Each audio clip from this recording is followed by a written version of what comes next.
Setup तो ख़राब ही है, एफआई की सेलिंग है।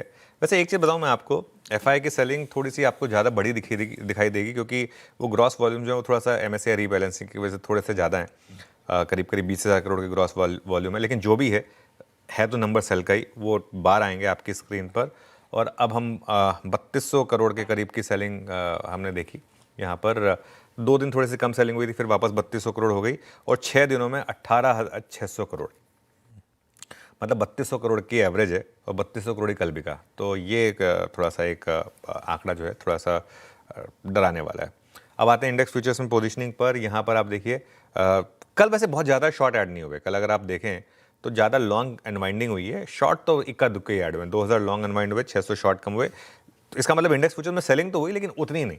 500 करोड़ की इंडेक्स फ्यूचर में सेलिंग है, 200 करोड़ की स्टॉक फ्यूचर में सेलिंग है, 200-250 करोड़ की। और even with in index futures bank Nifty में थोड़ी कम सेलिंग है, 73 करोड़ की, निफ्टी में 585 करोड़ की सेलिंग है। वो टेबल आएगी आपकी स्क्रीन पर। अब लगातार इस पूरी सीरीज में एफआईज ने वापस शॉर्ट जड़े हैं।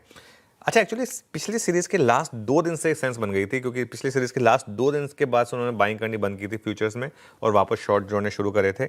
और अब अगर आप देखें इंडेक्स में और स्टॉक्स में दोनों में थोड़े से शॉर्ट ऐड हो रहे हैं। इंडेक्स में 600 शॉर्ट ऐड हुए, नेट 2,500 शॉर्ट ऐड हुए और स्टॉक फ्यूचर्स में नेट 11,000 शॉर्ट ऐड हुए। 13,000 लॉन्ग है और 24,000 शॉर्ट है।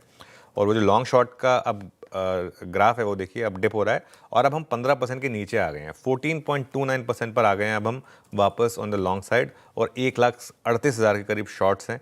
16 अक्टूबर के बाद ये सबसे ख़राब आपका लॉन्ग शॉर्ट रेशियो है और 16 अक्टूबर से 28 अक्टूबर तक आपको याद होगा लगातार वन वे शॉर्ट कवरिंग हुई थी। इंडिया विक्स कल 2% नीचे था, हालांकि लग नहीं रहा था स्क्रीन देखकर। और अगर आप पुट कॉल रेशियो पर आएँ तो वो करीब करीब 0.77 वर्सेस 0.93।